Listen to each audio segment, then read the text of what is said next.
mysterious traveler.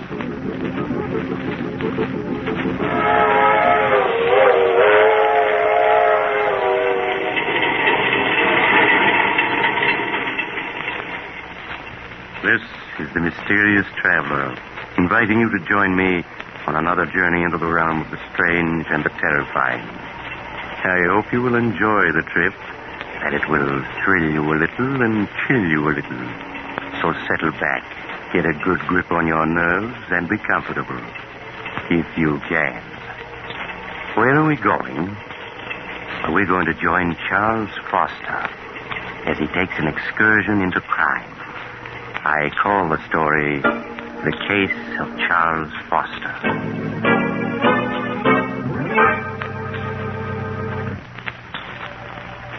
Late one evening several years ago, when I was practicing medicine in a large eastern city, I visited Charles Foster, a friend and patient of mine. I took with me Flush, a cocker spaniel he had entrusted to me.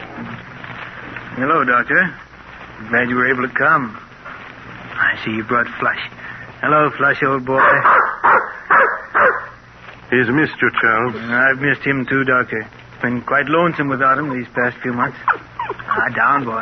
It's a good dog. How do you feel, Charles? Oh, I'm all right, Doctor. You needn't worry about me. I'm glad to hear that. I suppose you've been quite puzzled about everything that's happened these past months. Well, frankly, Charles, I have. Even now, I find it difficult to believe that you could... Doctor, I'm going to tell you something that I've never told anyone. I thought I'd go to the grave with my secret, but, you've always been friends, and I'd like you to know the truth. As you wish, Charles. It's strange how little people know of one another.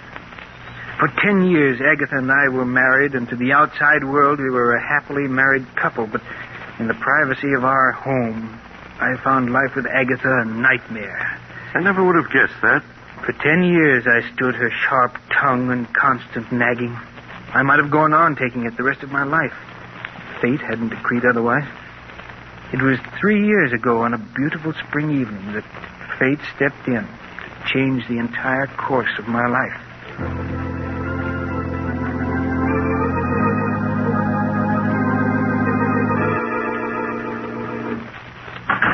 Is that you, Charles? Yes, Agatha. Did you remember to buy me some more of my cough medicine? Yes, here it is. Supper ready? Some men would be more interested in their wives' health than their own suppers. I'm sorry, Agatha, but you really don't look sick to me. That's because you don't care. I'm not well, and you know it. I work myself to death day in and day out keeping this house clean, and little thanks do I get for it. I've told you before, Agatha, if the house is too much for you, hire a maid. And how exactly can we afford a maid on your miserable bookkeeper's salary? If you can't manage it out of my salary, there's always the $50,000 your father left you. That money is mine, and I'm not spending a single cent of it. It's up to you to provide a maid. All right, Agatha. Please, let's not quarrel. Oh, hello, Flush. How are you, old boy? No, you care more about that dog than you do me. You know that isn't true. It is. Sometimes I think the only reason you come home is because of that dirty old dog. Quiet. Get away from me. All he does is eat and put his filthy paws on my furniture. I want you to get rid of that dog, Charles. Get rid of him? Yes. Buy some poison at the drugstore and dispose of him. You can't stand to see me have anything that makes me happy, can you? Well, I'm not getting rid of him. Charles, this is my house, not yours. And I don't want him here. Come on, Flush. So don't think that by walking away that ends the matter, Charles Foster. You'd better get rid of that dog, do you hear? Glad to get out of the house, eh, old boy? So am I. It's a beautiful evening, isn't it? Come on, boy. We're going to take a long walk.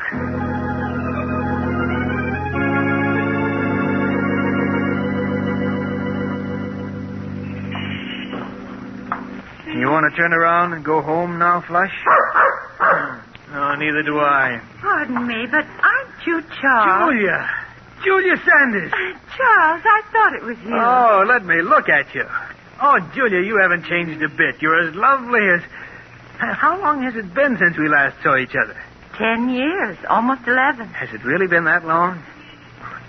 Julia, have you ever forgiven me for what happened? Of course, Charles. I was so insanely in love with you, Julia, that I couldn't bear to have other men look at you. You know that I didn't mean... I know, Charles. I've thought of that night constantly. been like a nightmare ever since. Please, Charles, it's all past and forgotten now. You were perfectly justified in breaking our engagement. After what I'd done, there was nothing else you could do. I understand you married Agatha Winthrop a year after I'd gone abroad. Yes, Julia. After you left for Europe, people kept telling me what a wonderful wife Agatha would make me. I allowed myself to be convinced and married her. Well, I'm sure everything turned out for the best. Oh, but it didn't, Julia. Almost from the beginning, our marriage was a failure. For these past 5 years, Agatha and I have merely been living together under the same roof. Oh, I'm sorry, Charles, that it didn't turn out well. Nothing turned out well, Julia, after I lost you. I hope things have been better with you these past 11 years. Oh, I can't complain. I spent a number of years in Paris studying art and working at dress designing. Oh. I only came back a few months ago. You've never married? No. I'm working now for Morgan's department store as their art director. Oh, really? Well, my office is only a few blocks from there. Look, Julia, why don't we have lunch together tomorrow? There are so many things I'd like to know. Well, I'd like to, Charles, but I think it would be much better that we don't. Oh, now, surely, Julia, there's no harm in two old friends having lunch together, is there? No, I suppose not. I won't take no for an answer. Do you know where Drake's restaurant is? Yes. Will 1 o'clock tomorrow be all right? Yes, that's my usual lunch hour. Good, then it's a date.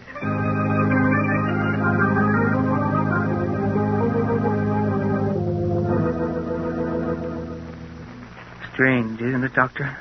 The way after 11 years, Julia and I bumped into each other. If we hadn't, what followed would never have happened. It's such small things as an accidental meeting that often change the course of one's life. Yes, I know that now, but I didn't then. I met Julia for lunch the next day, and soon we were having lunch together every day. And for the first time in years, life began to mean something. Merely seeing Julia for 1 hour a day made life worth living. I understand, John. We'd have lunch together, and then we'd go for a walk in the park. I sensed at the time that Julia, too, was lonely and in the need of friendship. The summer passed swiftly and happily. I should have realized that things couldn't go on that way, but I didn't. You mean you fell in love with Julia? Fell in love with her? I don't think I'd ever really stopped loving her. I became aware of how much I really cared for her one warm autumn day as we were walking through the park together.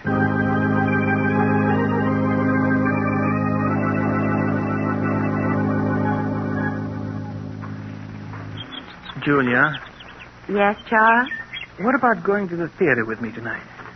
Oh, I wish you hadn't asked me, Charles. Why? Because it means we can't go on seeing each other anymore. But why shouldn't we go on seeing each other? Because you aren't satisfied any longer just to see me at lunch, and it isn't right for us to go out together at night. But surely there's no harm in our going to the theater together. You're married, Charles. That's reason enough. All right, Julia. Forget I ever asked you. But at least we can go on having lunch together, can't we? No, Charles. Oh, but... Can't you see? Things can never be the way they were. We've become dependent upon each other, and we have no right to be. We can't go on seeing each other any longer. It isn't fair to Agatha. But you know that Agatha and I mean nothing to each other. We haven't for years. Nevertheless, she's your wife. Julia, you know I love you. I've always loved you, and I can't do without you. Charles, you're just making it difficult for both of us. Julia, you do love me, don't you? Yes. But can't you see, it's no use. I remember Agatha only too well. She'd never give you a divorce. I know she won't. I've asked her a dozen times in the past 5 years, but she said she'll never give me one. I want to part now, Charles. Right here. Must we? Yes. Goodbye, Charles.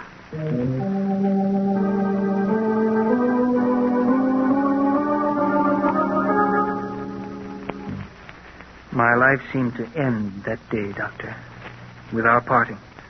I went through the motions of living, but nothing seemed to matter any longer. I can well understand that. Months went by.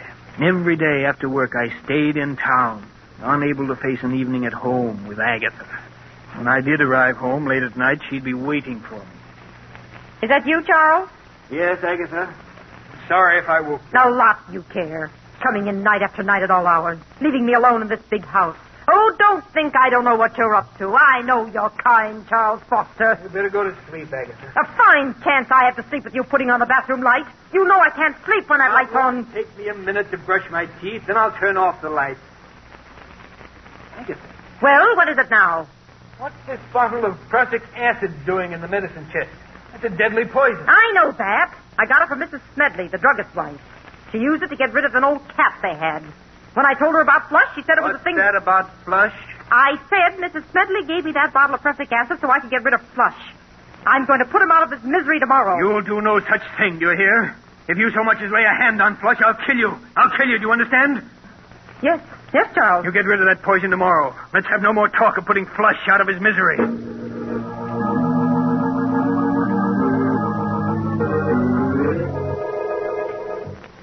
I lay awake for hours, Doctor, unable to fall asleep. Julia's breaking off with me and my wife's refusal to give me a divorce. And the prussic acid she meant to poison Flush with had left me all worked up. Then Agatha began coughing.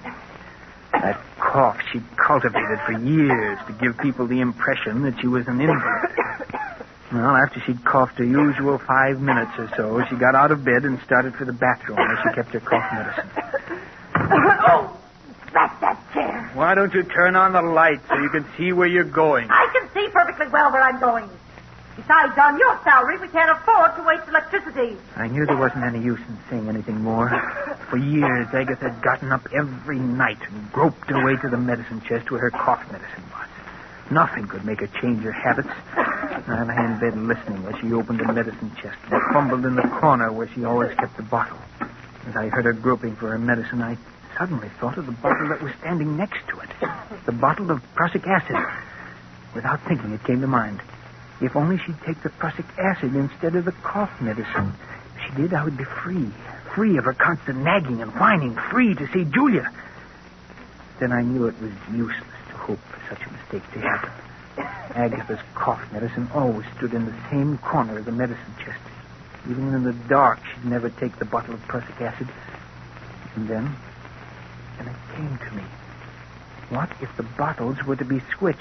What if the following night the prussic acid were placed in the customary spot of the cough medicine? Suddenly it was all very clear to me what I was going to do. Agatha? Well? Agatha, I've been thinking over what you said about Flush. What? I suppose you're right. Flush should be disposed of. He certainly should. He's old and he's smelly. It'll be a blessing for him to be put out of his misery. Yes, of course. I'm sorry I shouted at you before, Agatha, but, well, I see now that you're right.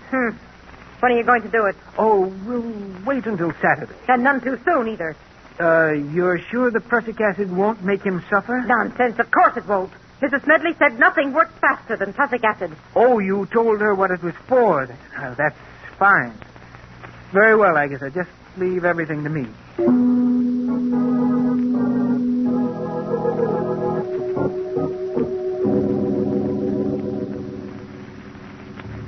The next night, Doctor, after Agatha was in bed, I quietly strolled into the bathroom and opened the medicine chest.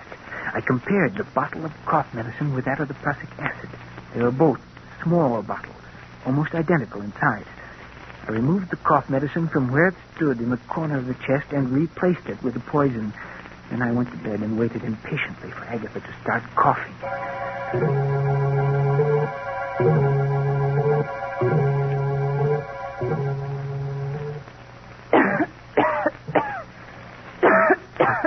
Can I get you a glass of water or something, Agatha? Water won't do any good. What I need is my cough medicine. Oh, that's that chair. Why don't you turn on the light? Because I can see perfectly in the dark. Besides, someone's got to economize on the electricity in this house. I lay there in the darkness, listening to her grumble as she opened the door of the medicine chest. The blood pounded in my ears as I heard her fumbling for the bottle. Would she feel the slight difference in the bottle when she picked it up? Scarcely able to breathe, I waited. Listened. And she fell to the floor. I quickly got out of bed, turned on the lights, and went into the bathroom. She was lying on the floor, quite dead. There was an agonized look on her face. I returned the bottle of cough medicine to its proper place, and then I phoned the police.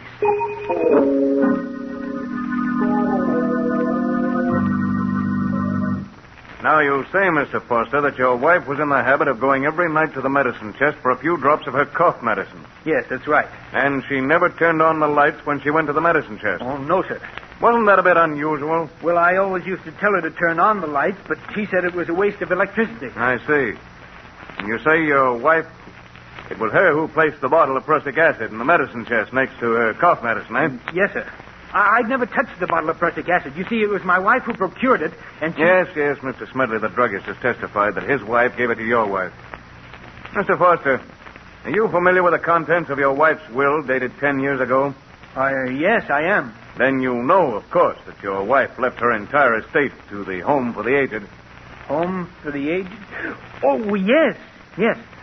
I fought to keep my face expressionless, to prevent him from learning that I hadn't known. All the years we'd been married, Agatha had given me to understand that all her money would go to me. Now I knew that she'd been lying. Her will had been made out in favor of the Home for the Aged for years.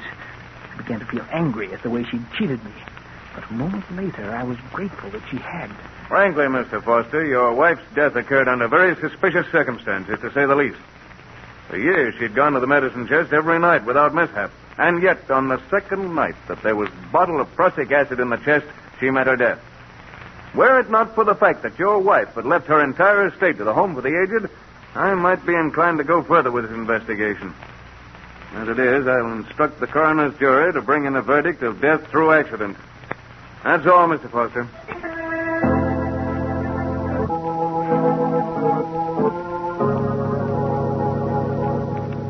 I walked out of the district attorney's office a free man.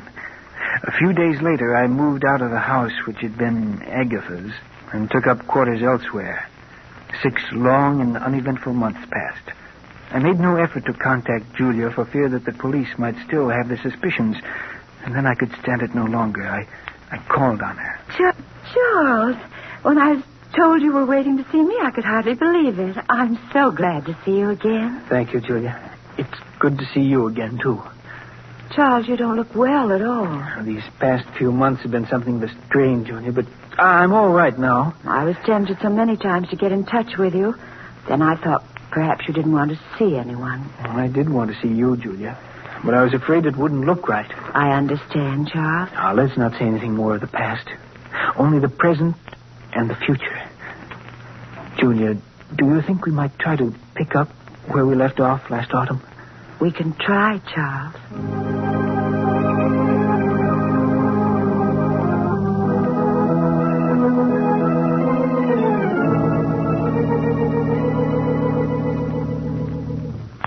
Julia and I, Doctor, began to see each other night after night. Life for me became exciting and wonderful the way it had been 11 years ago before Julia and I had broken our engagement. Didn't you ever stop to think of what you'd done? You mean Agatha? Yes. No, Doctor. They say that a murderer is ever haunted by his crime. But that isn't true. At least it wasn't in my case. To me, Agatha was part of another life in the dim past.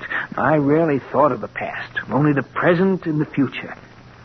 No, if I had any fears at all, it was the fear that something would spoil the happiness that Julia and I had found together. But nothing did. And a few months later, we were married with you as my best man. Yes, I remember. And my second marriage was everything that my first hadn't been. The first time in my life I knew what true happiness meant. Julia and I were poor, but that didn't matter, for we had each other. The months swiftly passed. And as our first anniversary approached, it was hard to believe that we'd been married almost a year. Charles, before you leave for work, will you sign a check for me? Oh, who's it for, dear? Never you mind, Mr. Foster. You just leave a signed check. I'll fill in the amount and the party it's meant for. Mrs. Foster, you're acting very mysterious. Well, a wife has a right to act mysterious once a year. Darling, I suspect you're going to use this check to buy me an anniversary present. Well, whatever you get me, please don't make it neckties. Well, I'll have you know I have very good taste in neckties. I know you do, dear, but I have to wear them. You're an ungrateful wretch. Very well, I won't get you tied. Good, then I'll sign the check for you.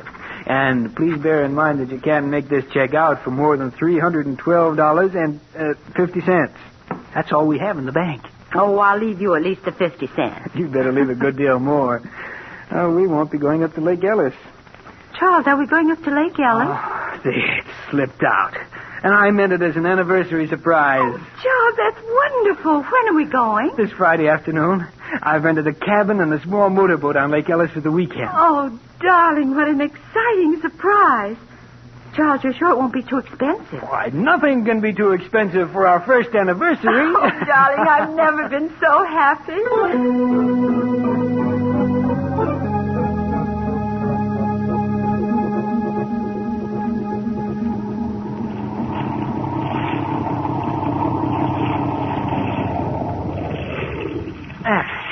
This looks like a nice place to fish. Let's see, where'd I put that bait? Here it is, dear. Thanks, darling. Here's a nice, fat, dimpled worm. Well, if you can't stand to see me bait him, just turn the other way. That's it. It'll only take me a minute. Charles, look. Let's wait till I get this. There's smoke coming out of the engine hatch. What's that? Yes, you're right. It's on fire. There are flames shooting out. Fire extinguishers at the other end of the boat. Charles, you'd never make it. You'd be burned. Yes, you're right. Besides, even the extinguisher wouldn't do much good now. The fire's too big. What are we going to do? Oh, the heat is becoming unbearable. There's only one thing we can do, Julia. Let's go over the side. We're almost in the center of the lake. I can't swim. But I can, dear. I'll manage to keep us above water somehow. Well, all right, darling. I'll do whatever you say. We'll come through this, Julia. Now, don't be afraid. Now, I'll slip over the side of the boat first, and you follow. All right. Now, hurry, Julia. Let yourself down into the water. I'll keep you afloat. Yes, Charles. That's it. Now, let's go to the side of the boat. I have you. Yes, Charles. Now, don't be afraid, darling. You see? It's no trouble keeping you above water. Now, just relax, dear, while I swim with you a bit. We've got to get a good distance from the boat. It may explode. Yes, Charles. Do you see any boats around? No, but someone's bound to see the fire and come to our rescue. Until they do, we must have courage.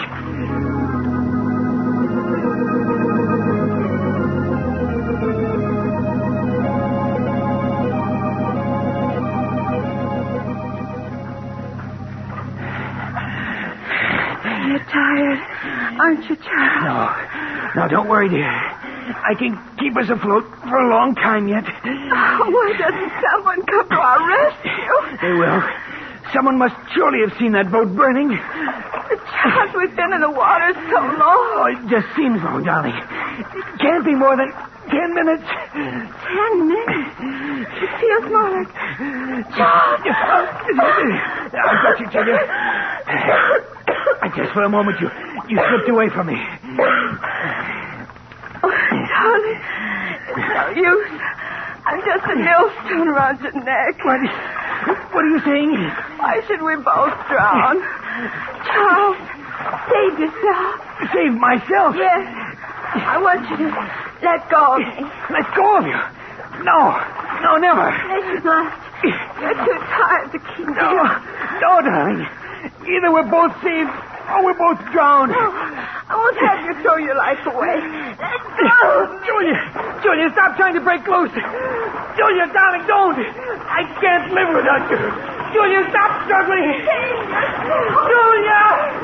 It's all right. I will stay where I must. Help, my wife. My wife. Yeah, we saw it all. Hey, Mike, he's passed out. Get him before he goes under. I got him. Here, help me get him aboard, Skipper. All right. Any sign of his wife? She's gone, Skipper. Yeah, too bad. Well, if it's the last thing I do, I aim to see justice done to this fella. She never had a chance. You see him shove her under? It was murder, that's what it was.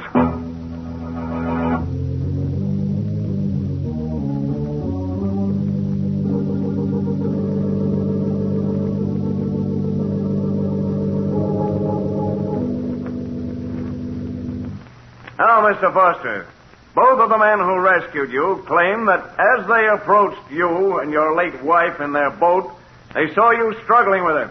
You admit this? Yes, but I tell you I was trying to save her, not drown her. Oh, you were trying to save her.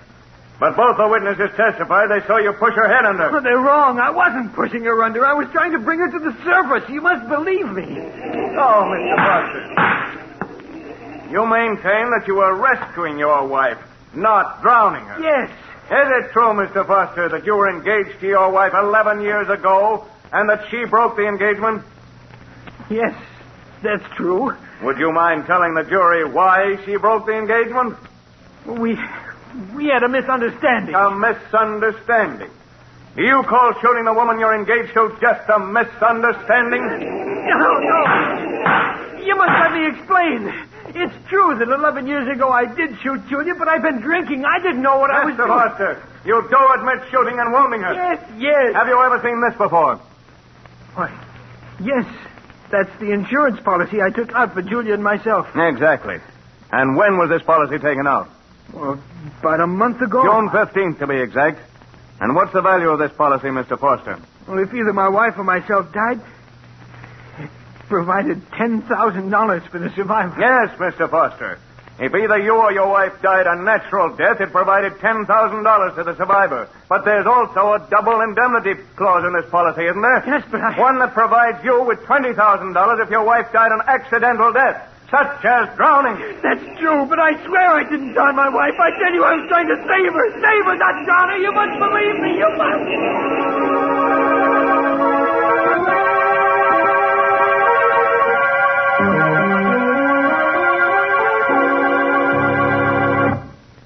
And that, Doctor, is exactly the way everything happened. Strange, isn't it? The way justice works itself out. I committed murder and escaped punishment. Now I'm paying with my life for the death of the one person I really loved. It's time to go, Foster. All right, Warden. Goodbye, Doctor. And take good care of Flush, will you? Of course, Charles. Goodbye. All right, Warden. I'm ready. Let's go.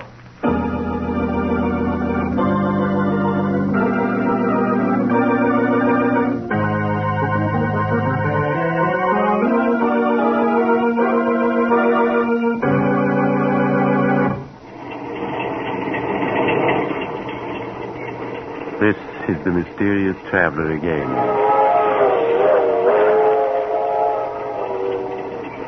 Did you enjoy our little trip? Too bad about Charles Foster, wasn't it?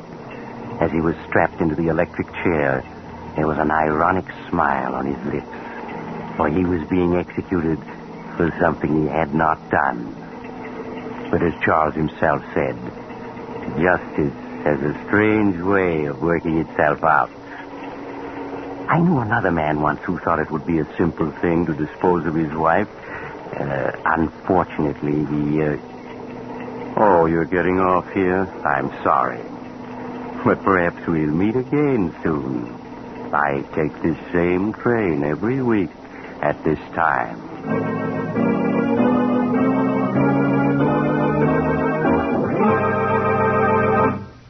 You have just heard Chapter 64 of The Mysterious Traveler, a series of dramas of the strange and the terrifying. In tonight's story, the case of Charles Foster, Humphrey Davis played Charles Foster, Nancy Sheridan played Julia, and Joan Shea played Agatha. The Mysterious Traveler is written by Bob Arthur and David Cogan, and original music is played by Henry Silverne. The entire production is under the direction of Jock McGregor.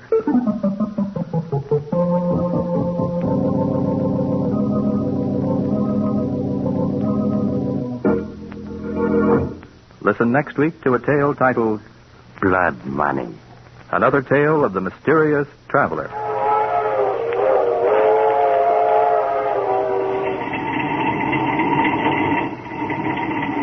The Mysterious Traveler is presented by WOR Mutual from the WOR Studios in New York. This is Mutual.